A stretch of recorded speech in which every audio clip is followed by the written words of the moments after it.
किसी महापुरुष ने कहा है कि कामयाब होने के लिए नहीं, काबिल होने के लिए पढ़ो। सक्सेस के पीछे मत भागो, एक्सेलेंस का पीछा करो। सक्सेस झक मार के तुम्हारे पीछे आएगी। ये डायलॉग हम सब ने सुना और इस पर तालियां भी बजाई, लेकिन इसको कभी समझ नहीं पाए। हम सब अपने फ्यूचर पर तो काम करना चाहते हैं, लेकिन अपने नेचर पर नहीं। अपनी परिस्थिति सब बदलना चाहते हैं, लेकिन अपनी मनस्थिति नहीं। बैंक बैलेंस सबको बड़ा चाहिए, लेकिन अपनी परफॉर्मेंस एवरेज ही रखें। हम चाहते हैं कि मैं जितना भी करूं, सिर्फ उतने भर में मुझे दुनिया की सबसे बेस्ट चीज मिल जाए। सक्सेस का ग्लैमर सबको चाहिए, पैसा, पावर, फेम, रिस्पेक्ट, लेकिन उसके पीछे का पेनफुल प्रोसेस।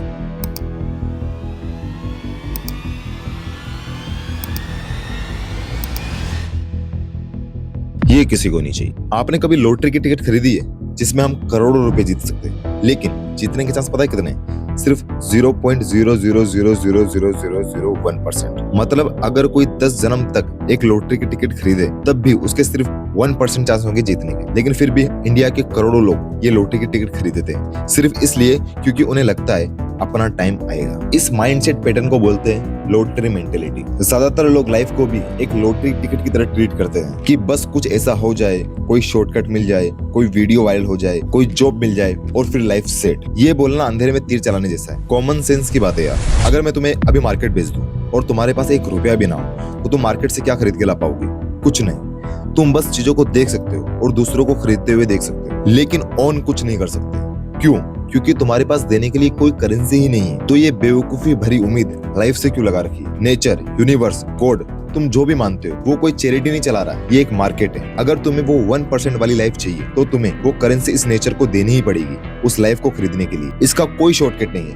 बिना दाम चुकाए फ्री फोकट में या घंटा कुछ नहीं मिलने वाला। और पता है वो करेंसी क्या है? काबिलियत। एक लोहे का टुकड़ा अगर सड़क पर पड़ा हो तो वो कबाड़ है, उसकी वैल्यू 0।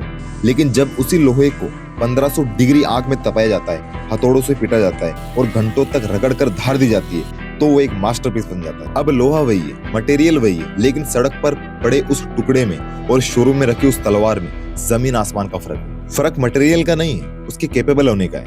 वो तलवार अब कैपेबल है किसी भी चीज को काटने के लिए, वो लोहा पहले कैपेबल नहीं था। तुम अभी वो कबाड़ वाला लोहा हो, लेकिन तुम दाम उस तलवार का चाहते हो। तुम्हें लगता है कि बिना तपे, बिना घिसे, बिना रगड़े तुम्हारी वैल्यू बढ़ जाएगी, सोसाइटी तुम्हें पैसा या रिस्पेक्ट देगी।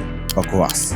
वो तुम्हें तब मिलेगा जब तुम अपने आप को उस काबिल बना लो कि दुनिया तुम्हें इग्नोर ना कर पाए। काबिलियत का मतलब सिर्फ टैलेंटेड होना नहीं है, इसका मतलब है कि अपने आप को इतना घिसना कि तुम्हारे काम में परफेक्शन आ जाए। देखो अभी 2026 आ चुका है, तो अब अपने आप से ये प्रॉमिस करो कि मैं इस 1 साल में अपने आप पर इतना काम करूंगा कि मैंने अपनी पूरी जिंदगी में नहीं किया। जाते जाते यही बोलना चाहूंगा कि पत्थर को भी तकलीफ होती है जब वो छेनी हथौड़ा खाता है, लेकिन जो पत्थर वो दर्द सह नहीं पाता, वो इमारत की सीढ़ी बन जाता है जहां पर लोग पैर रख कर जाते हैं। और जो पत्थर वो दर्द सह लेता है, वो मूर्त बन जाता है जिसकी दुनिया पूजा करती है।